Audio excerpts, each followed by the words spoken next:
Bon après-midi. Good afternoon. So, Mr. Mackay, you will be taking care of the examination? Yes. So, good morning, Minister. Good morning, Madam Commissioner. So we could swear in the witness. So, Minister, could you please give your complete name and spell your family name for the record? Yes, it's Dominique with a C, Leblanc, L-E, capital B. We already had that discussion here earlier. Acadians spell it with a capital B, L-A-N-C. Perfect, thank you. And now, for the swearing in, do you swear to tell the truth, the whole truth, and nothing but the truth? I so swear. Thank you. Good morning, Mr. Leblanc. So we will start by putting into evidence 3 documents. We don't need to put them on the screen. It was already agreed that we would make a list of these documents, and so we can use them as evidence. The first one, Madam Commissioner, is the summary of the interview that took place on June 27, 2024, WIT 103 in English, and the French version as well. The second document, WIT 162, French and English version, is the summary of the in-camera testimony that was given this summer. And finally, there's an addendum to the in-camera examination of Phase 1 that took earlier, and the code number is WIT 124, both French and English versions.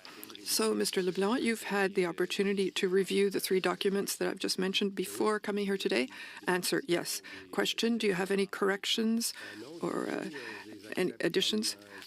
Answer, no, I accept them as written. Question, so you accept these documents? They will be part of your evidence before the Commission. So you've already explained your journey in the Cabinet. I think you've done it twice because it's your 3rd time you appear before the Commission. But I would like you to just tell us what functions you have held in since the general election of 2019. Answer. So after the 2019 general election, I was sworn in as President of the Queen's Privy Council for Canada, which included responsibilities for democratic institutions. In the summer of 2020, the Prime Minister had added some responsibilities for intergovernmental affairs, but I kept the function of responsible for democratic institutions. And then at the 2021 election, I kept the responsibility for democratic institutions, intergovernmental affairs, and also I was given the responsibility of Minister of Infrastructure and Communities. And then in summer 2023, I lost the infrastructure and communities part, and I was given the responsibility for public safety. And since then, I am still been responsible for democratic institutions and intergovernmental affairs. So the questions I'll be asking you today before my colleague takes over will primarily concern democratic institutions. And given the nature of the work that was done by the Secretariat for Democratic Institutions, there will be a link to your work with provinces and territories. And then my colleague will come and talk about public safety. So briefly, can you remind us what the responsibilities are as Minister of Democratic Institutions? Answer, it's especially a function of developing public policy as it's related to elections, to the Canada Elections Act. I'm responsible for that act. The electoral map, the boundaries of the ridings. That is according to the Act, but it's a function that's within the Privy Council. I am one of the ministers in the Privy Council, and the unit responsible for democratic institutions prepares plans to strengthen and prepare our democratic institutions. It's the relationship between Elections Canada and the Canadian government, but a lot of work has been done, especially since the last few years, since 2018, 2019, are measures put in place in order to protect democratic institutions, including against foreign interference.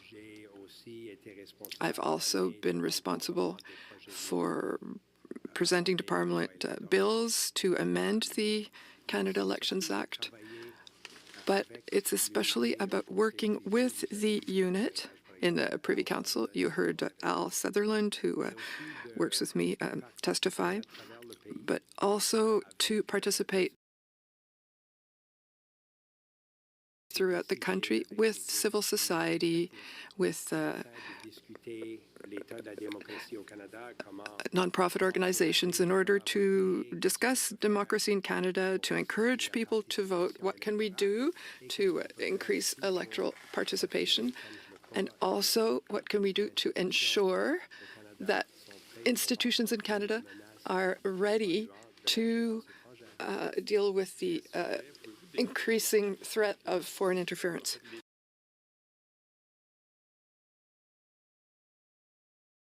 Question, and can you describe the change of the presence of foreign interference in relation to your responsibilities and democratic institutions?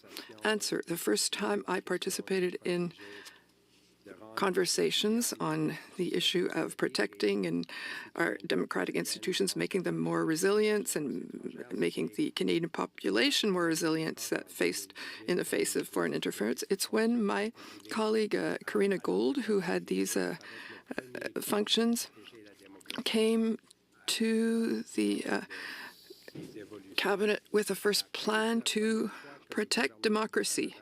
That was the first time that the Canadian government had deliberately decided to put in place mechanisms to counter, to detect, to respond to foreign interference in the democratic space. We also agreed on the importance of having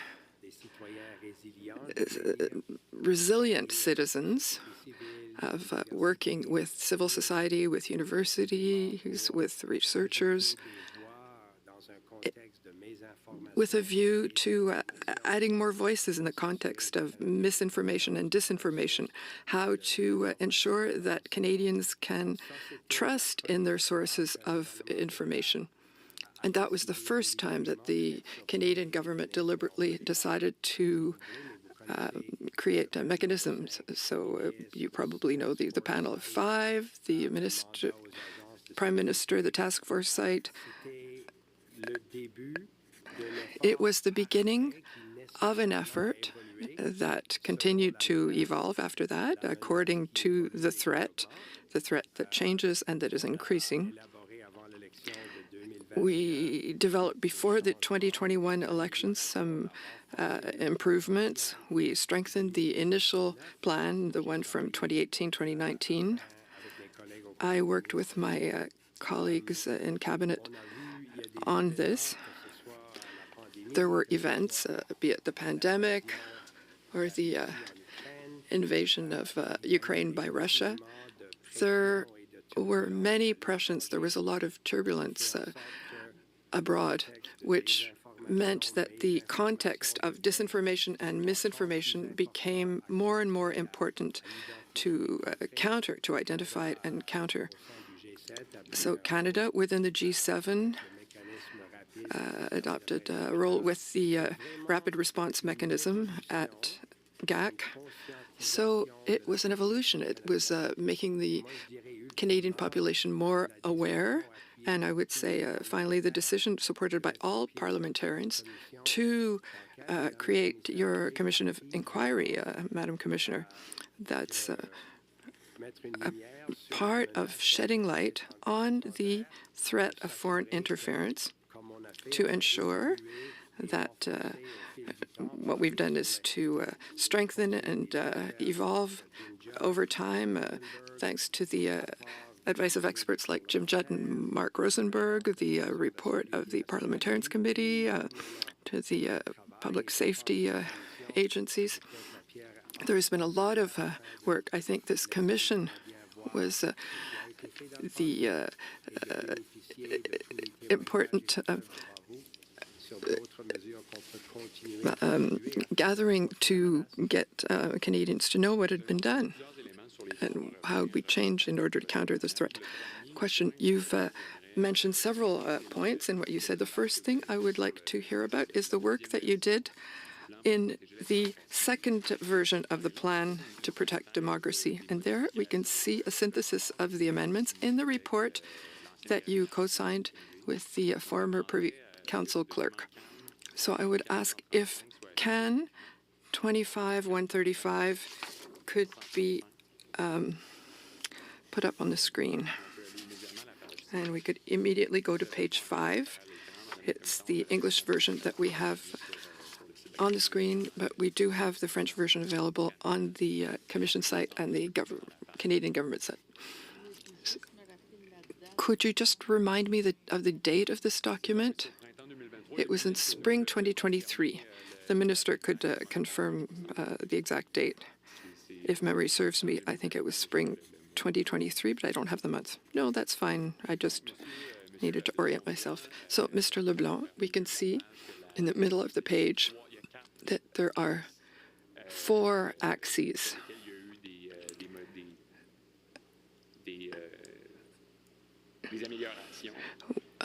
To which improvement was made. We can see that the vision of the threat changed.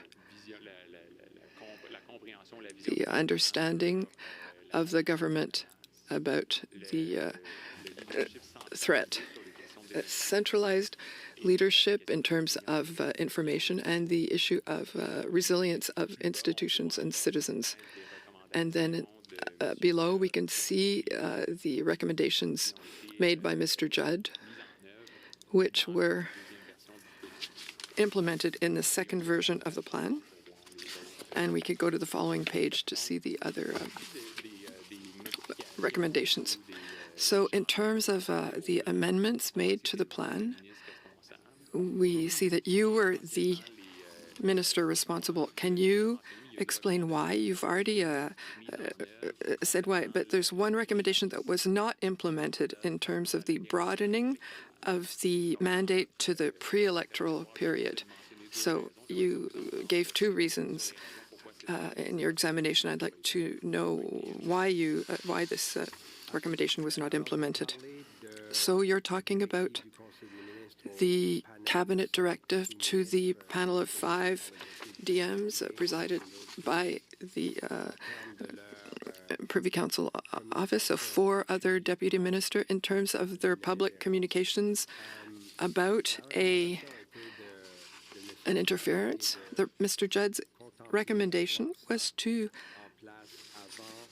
contemplate having this in place before the writ be declared, before Parliament was dissolved and the elections started.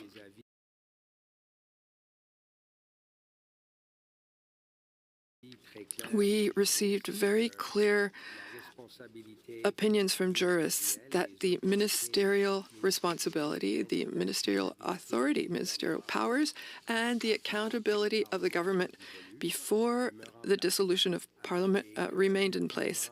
And in our system, the ministers have certain powers under certain laws. They are responsible. And obviously, for an issue as sensitive as this, would be based on the advice of the panel of the 5 expert deputy ministers. But we deliberately thought that it was important to respect the constitutional tradition of the accountability of the government in function, which is different when the election period begins. But we also recognize the importance of allowing the panel, the site task force, to look at by-elections. I think they did it in 10 by-elections since then. I think we immediately accepted the recommendation to the effect that the panel be at work and be very present in order to prepare its work before the writ is dropped. You heard the clerk and others say that I'm very reassured by the work that they do very regularly. There's a huge amount of work that is happening now. So a lot of work for preparation to give information and advice to the ministers is being done. But it was just the idea of giving non-elected officials, when the government that's been elected is in power, we thought it was important to limit that authority, as the cabinet directive did, to the electoral period. But we also agreed, and we've continued to discuss, in my discussions with the clerk and the other deputy ministers, I encouraged them to be more visible in public and to continue to ensure that Canadians can see their work, and that the only time when there is communication, when there's awareness that this panel of 5 senior officials in the government who have responsibility in the field would not just happen in the case of a act of foreign interference that comes to their level of public communications. We wish for them to be more visible. I was at a conference in Toronto, Democracy Exchange. The clerk is there himself to speak about their work. So I'm very encouraged, but I also try to encourage them to continue to show the work they're doing publicly, and not only in the 35 or 36 periods of an electoral period. Question, and in terms of the activation of the site task force for by-elections, that was a decision that you announced at the end of spring 2023 for monitoring by-elections. We understand that by-elections since then, so that was in since June 2023 until now, were monitored by the task force. And the structure that was put in place, we heard a lot about the Deputy Ministers Group in terms of intelligence, the DIMSUR in English. We know that the panel is not active during those periods when there are by-elections, and the activities of the ministerial activities that apply. So during bylaws, if there is a problem, now you're a Minister of Public Safety. If there's a problem related to your mandate, it will be on your office, on your desk. That's the mechanism. Answer, you're right. These deputy ministers who work with the site task force are the deputy ministers who would go to their respective ministers with advice, with information, with intelligence, on an as-needed basis, based on the work that the intelligence groups give them. So it's a way to have, through a horizontal basis, and the Canadian government, a lot of participation by senior officials in various parts of the Canadian government, while making sure that the responsibility which the Minister of Public Safety has, or the Minister of related to intelligence, still has accountability, but that these deputy ministers work together in order to prepare, if needed, this advice to their ministers. And it's also a way of feeding into the work of the panel during an election period. In my conversations with the clerk, it is a way of testing the ability of the departments to work together, to understand the role of each player. So it's all value added for the final stages of the work to be done during an election period. Why did you not activate the task force before that point in time? We're talking about the end of the spring of 2023. Was there a reason why at that time it was necessary to activate the task force, the working group?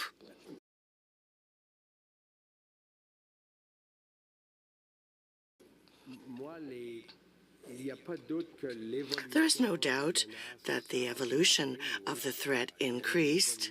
There was an evolution of the threat of foreign interference. Canadians in the spring of 2023 saw Mr. Johnston doing his work. Parliament was much taken up by these issues, and it had been the case for several months already. So we deemed that it was important to reassure Canadians. The by-elections that were going to take place and that followed had the benefit of the involvement of these security officials, and I think it was important to reassure Canadians at the time. And since then, the working group, the deputy ministers, the government saw that there was political interference that could have a bearing on the results in some ridings. And I think a good portion of the work of the Government of Canada, but we can't do this work alone. It requires partners, as I stated a few minutes ago, civil society, other levels of government, academics, etc. They all have a role to play in reassuring Canadians, in telling them that, yes, there are attempts at political interference. We're not the only country in this situation. We see this in other democracies. The threat is evolving, evolves over the course of time. But during all of that time, the elections are free and democratic, and Canadians decide for whom to vote. And these tools, I do hope, allow us to tell Canadians that they should feel reassured. A final point with regard to the plan to protect democracy. Might we scroll down?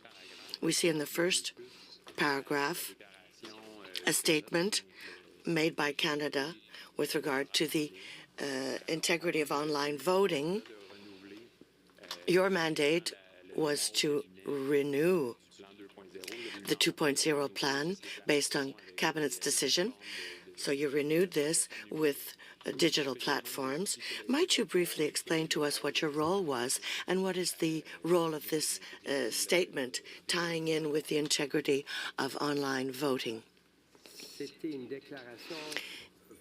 It was a voluntary statement on the part of digital platforms. This began before the 2019 elections, and this was renewed in 2021.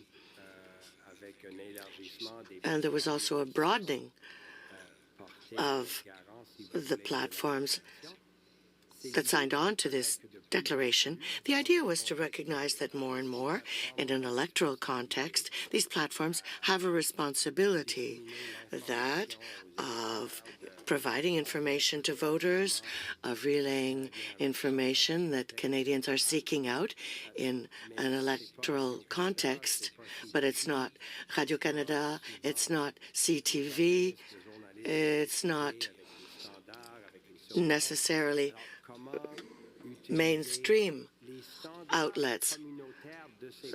So how should we use these platforms and their standards? They put out statements regarding their statements. They don't want to distribute, circulate disinformation, online hate, etc.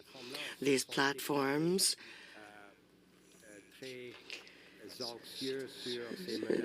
declared that they were very worried, very concerned by these risks of political interference, and they are aware of the fact that they have a growing impact in their dealings with Canadians. So the idea was to have a mechanism. It's not up to the government to censor, to decide what information is reliable or not.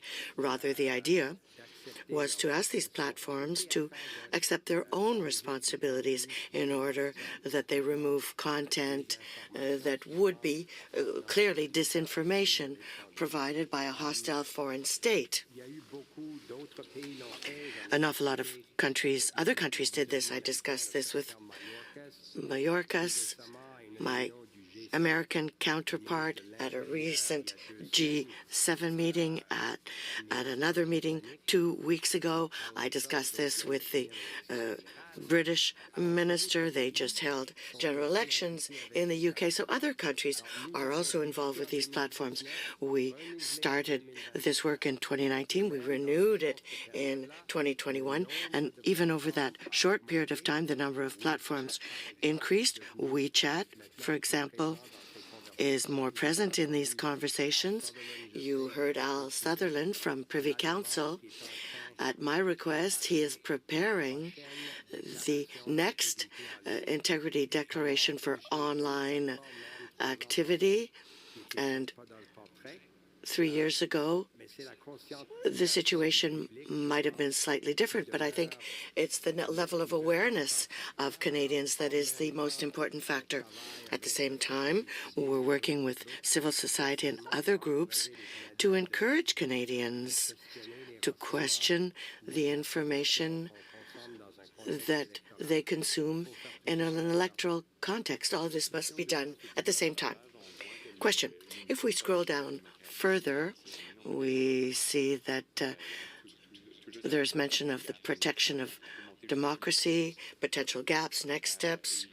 If we can scroll down further, we see that a special unit was created after the last general elections within the Secretariat for Democratic Institutions, this Protecting Democracy unit. So might you explain to us what the role of this new unit is? This was created following upon the advice of Jim Judd after the elections of 2019.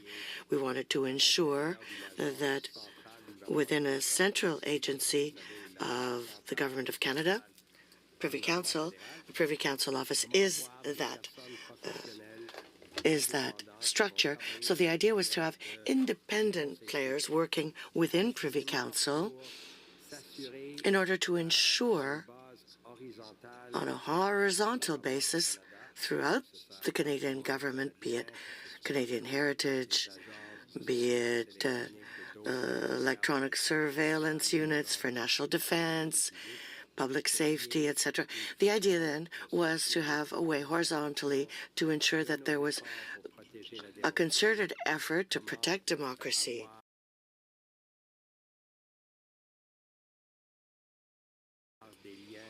We wanted to establish ties with other democratic countries as well, be it the Five Eyes or the G7, other international organizations that are deeply involved. So it was an effort to consolidate expertise within the Canadian government in order that everyone be aware of the needs throughout the government of Canada. We wanted to be able to respond to worrisome situations. I know that this group is very active. It participates in meetings with provinces and territories and other organizations of the federal government. In the space of 2 years, with a small group of people, we've seen them become very active, and this is a standing, recurrent element, election after election.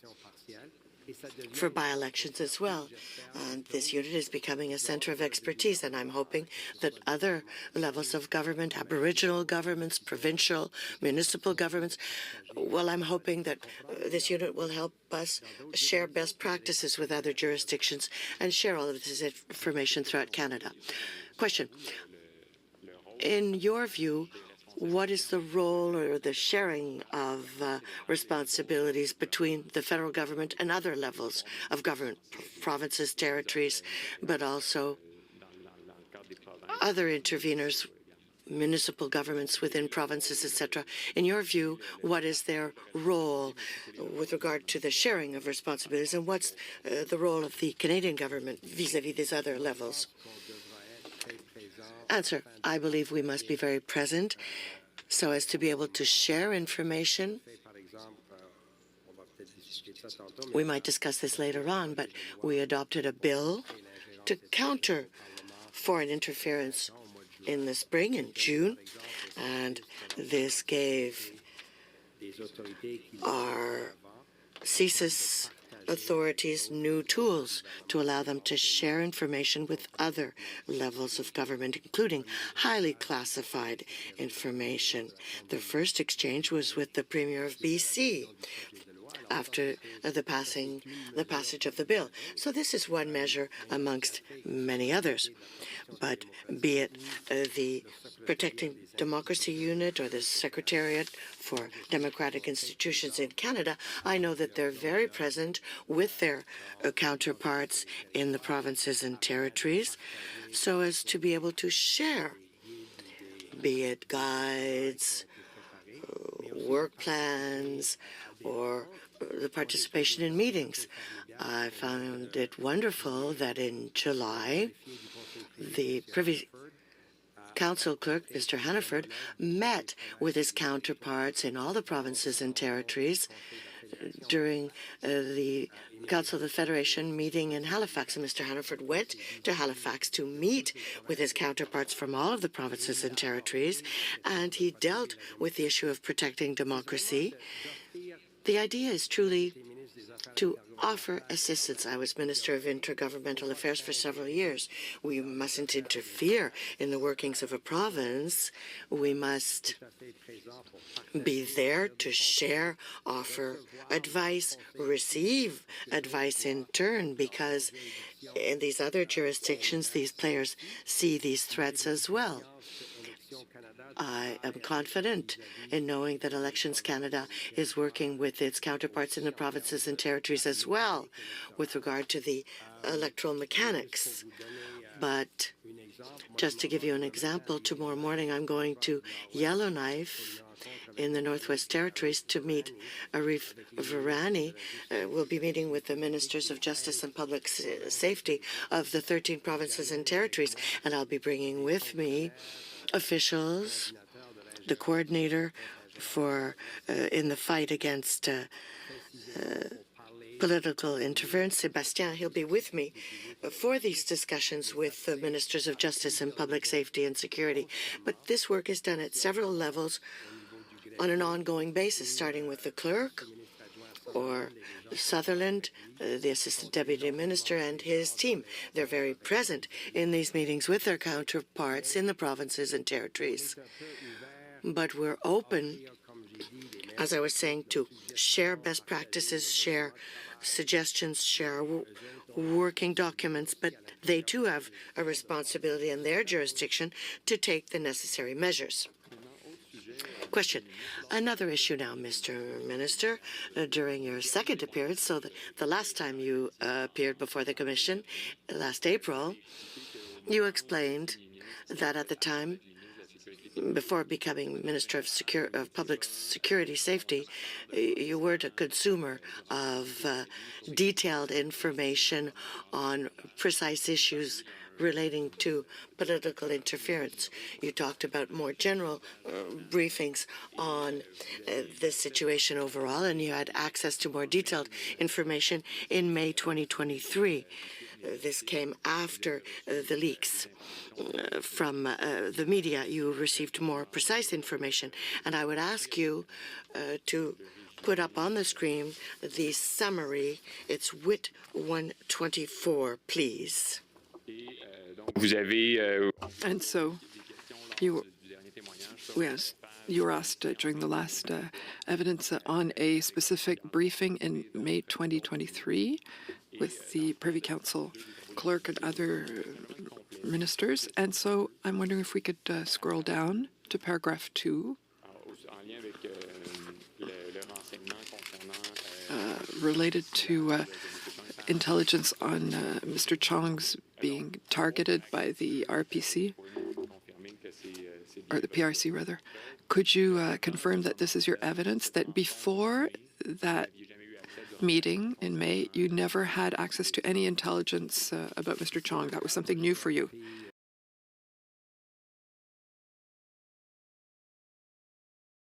Answer, that is the case. I learned in the media that Mr. Chong had been targeted more specifically.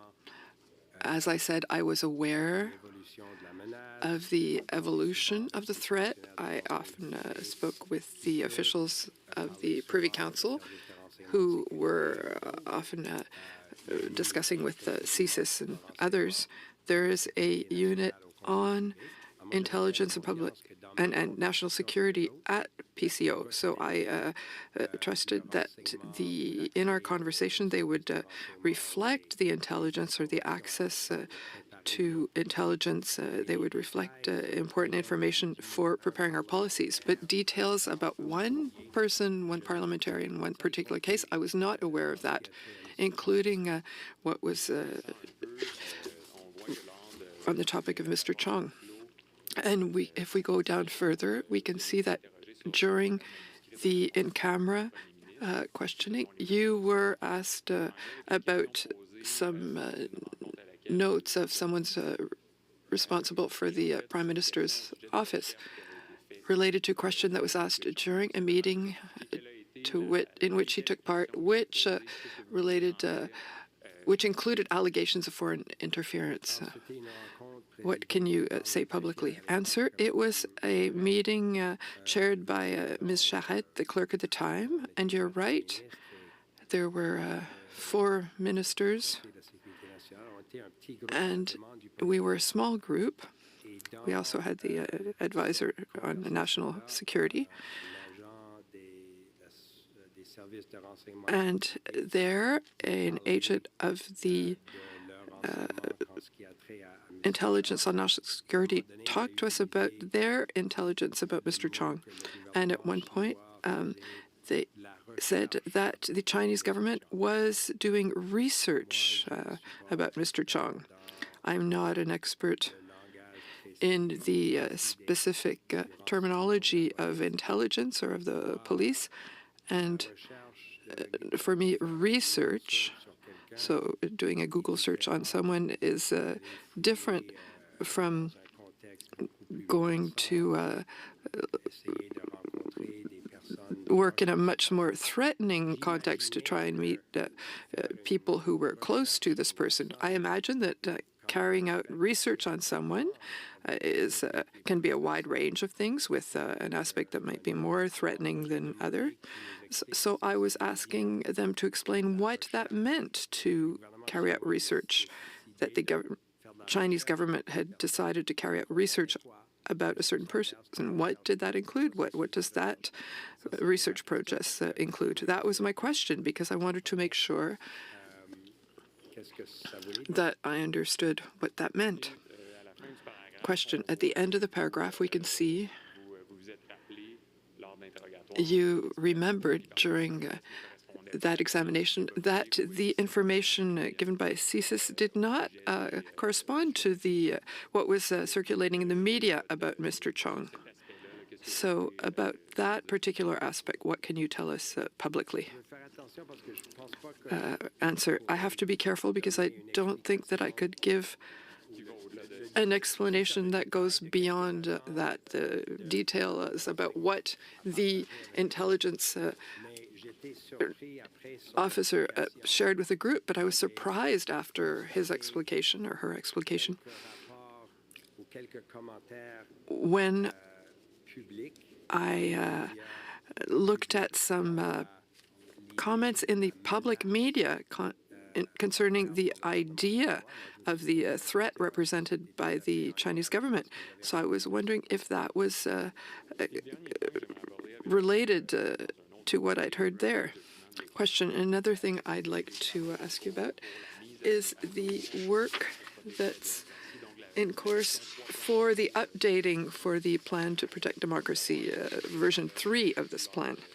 We broached this issue with you during our former meetings, so could you tell us what are the primary aspects? What's the situation of the work at this point? There is a lot of work that's happening now. So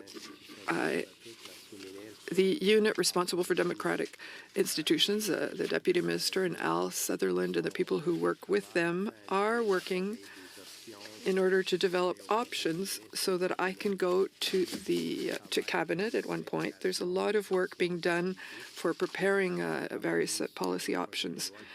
We worked on the bill that's presently in Parliament, C-65, to amend the Electoral Act, the Elections Act, in order to help us, partly in order to help us counter foreign interference. So we prepared a bill that's being examined by Parliament. I wouldn't want to finalize Plan 3.0 for the coming elections before having a chance to look at and include the recommendations of this commission. As I said earlier, it's a very important moment for democracy in Canada to help Canadians understand all these issues on a nonpartisan basis, based on evidence that's been tested. And the recommendations of your commission will be essential to my mind so that I can go before my colleagues to prepare the next steps.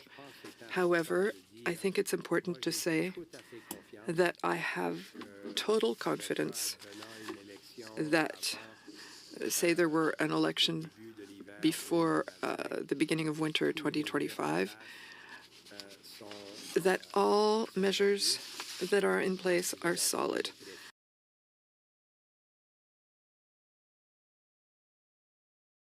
You heard the clerk, you heard representatives of the intelligence services.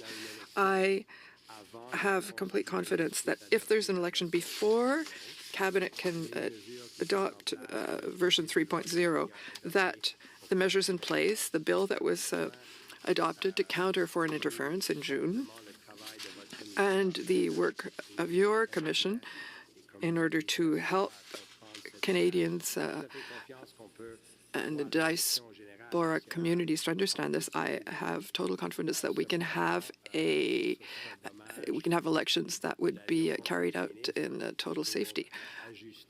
But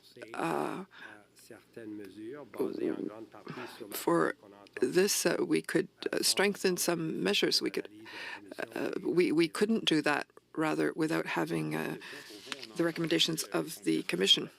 Question. So we've heard the officials from Global Affairs. We heard Minister Joly tell us that the Rapid Response Mechanism, the RRM in English,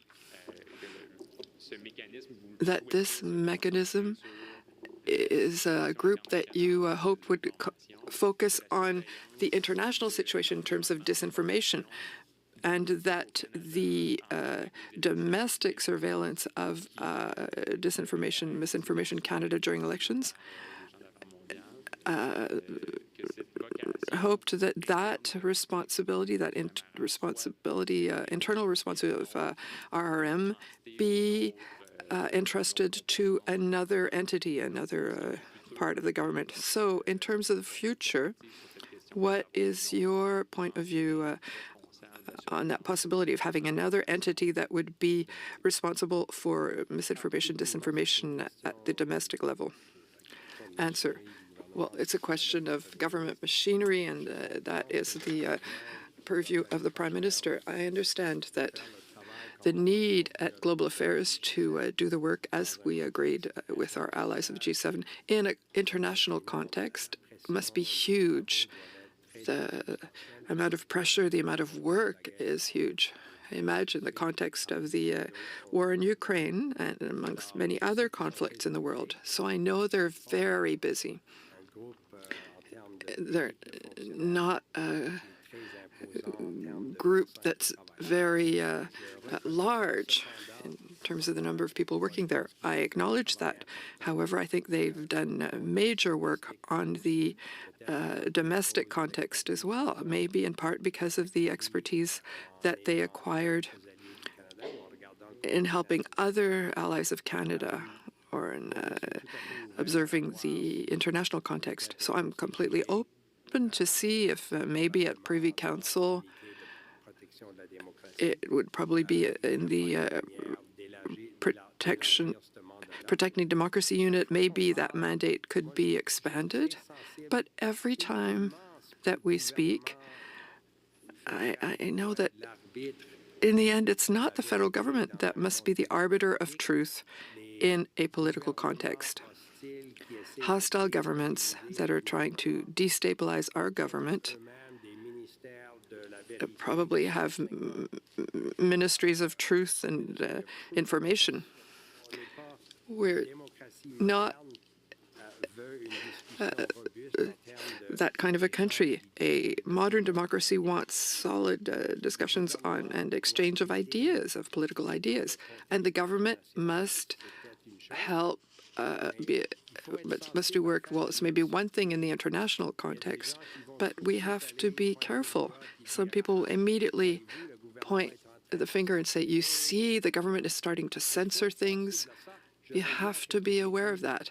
I'm coming back to what I said earlier, which is why this is so important to work with universities, with civil society, also to have your commission doing this work, to hear voices that aren't necessarily partisan or that aren't affiliated with a government that people will judge as being always partisan.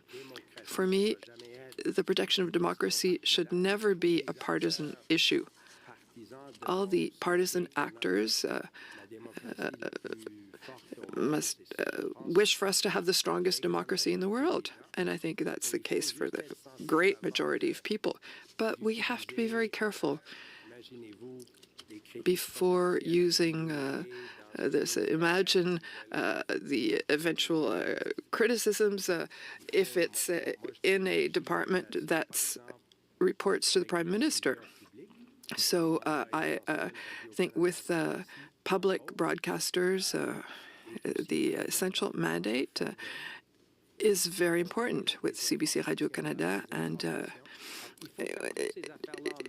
they also do work to counter misinformation, disinformation. It's not a magic solution to create another unit of officials in a central agency of the government. I understand that they're very busy at Global Affairs with the unit that was created. They do excellent work, but we have to think carefully so that it doesn't accidentally become a trap that will